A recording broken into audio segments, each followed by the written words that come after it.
itu pada kesempatan yang baik ini saya sampaikan bahwa Jokowi dan Basuki komit untuk memperbaiki DKI dalam 5 tahun. Komit untuk memperbaiki DKI, komit untuk memperbaiki DKI dalam 5 tahun. Bapak maju tidak tahun depan, kira-kira begitu Pak pertanyaannya Pak. Sekarang ini saya mau fokus dulu bekerja ngurusi masalah rusun, masalah monorail, masalah MRT, Jakarta yang banyak yang bertanya mengenai survei. Saya jawab, saya nggak mikir surpa nggak mikir, survei juga nggak mikir. Tanya lagi mulai capres, saya juga nggak mikir, copras, capres nggak mikir. Sekarang ngurus birokrasi, ngurus masa kaki 5, ngurus masa survei mau berapa pun nggak pernah mikir dan nggak akan saya pikir. Saya sekarang ini dalam proses mengatasi masalah-masalah yang saya hadapi dan saya juga ingin tetap fokus bekerja, mengurus mengatasi banjir, di mana membuat resapan, nanti sebentar lagi mulai ngeruk semua sungai yang ada di Jakarta. Jokowi mengaku tak peduli terhadap hasil survei. Bagi Jokowi, hal terpenting sekarang adalah menangani urusan warga Jakarta seperti banjir dan kemacetan. Jokowi pun menolak jika dicalonkan dan diganggu urusan apapun selain permasalahan. Tidak pernah mikir survei, sama sekali nggak pernah mikir. Jadi saat ini ya sekali lagi harus saya sampaikan, saya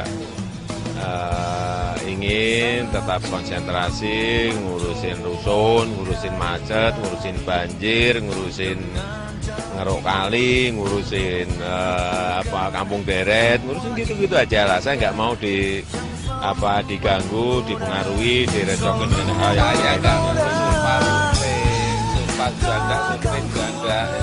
saya sudah sampaikan bolak-balik kan, saya itu nggak mikir, saya itu fokus sekarang ini bekerja untuk Jakarta. Saya sudah pusing, meloncat sana, meloncat sini, itu nggak mikir.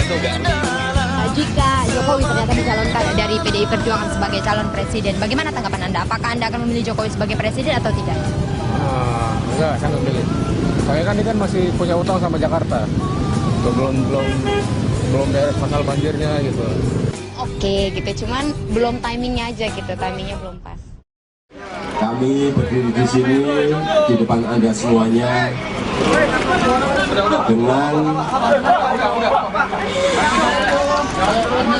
dengan segala kepasrahan dan kerendahan hati, sekaligus takjub dan bersyukur betapa besar rahmat Tuhan Allah SWT.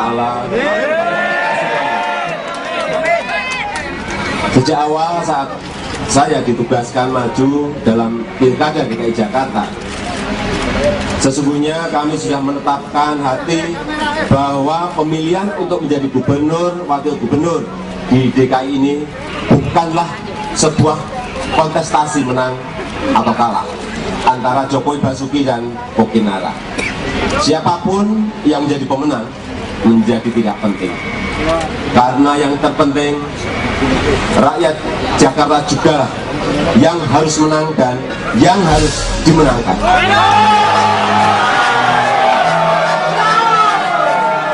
Atas rahmat dan taufiknya, pada hari ini, Senin, tanggal 15 Oktober 2012, kami Menteri Dalam Negeri atas nama Presiden Republik Indonesia dengan resmi melantik Saudara Insinyur Haji Joko Widodo sebagai Gubernur Daerah Khusus Ibu Kota Jakarta masa jabatan tahun 2012 sampai dengan tahun 2017. Kami percaya bahwa saudara-saudara akan melaksanakan tugas dengan sebaik-baiknya sesuai tanggung jawab yang diberikan.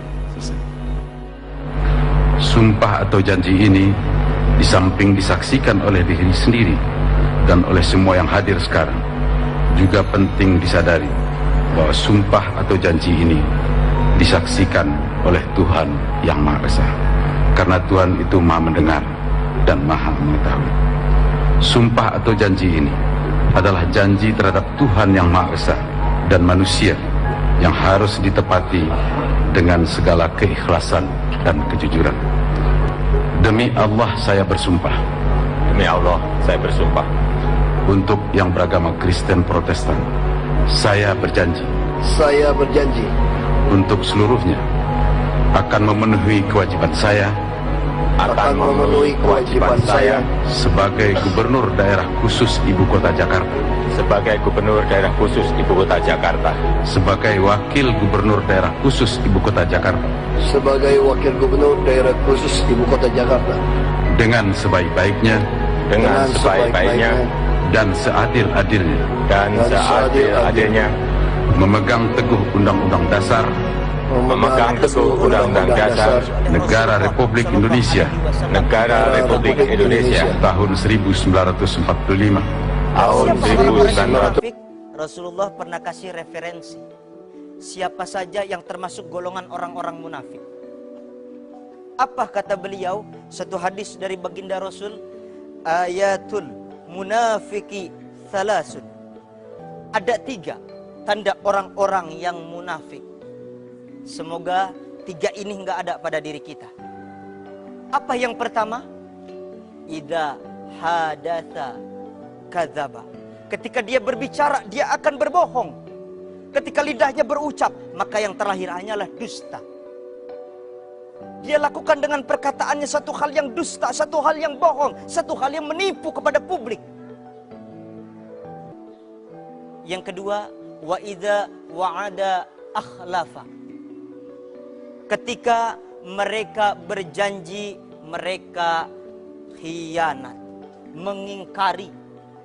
Ya Allah, berapa banyak janji-janji yang kita berikan kepada keluarga, kita berikan kepada Allah, kita janjikan, ya Allah, kalau nanti saya menjadi orang kaya, saya akan sujud di masjid, saya akan bantu fakir miskin, saya akan berikan orang-orang yang tidak mampu.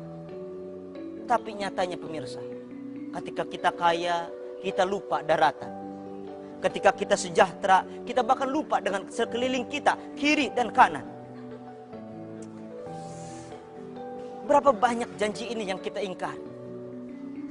Pertanyaan untuk kita, berapa banyak dosa ini dari janji yang teringkari, yang harus kita tebus nanti di hadapan Allah Subhanahu wa Ta'ala, karena kita tergolong dalam orang-orang yang munafik. Orang yang munafik berjanji tapi tidak ditepati.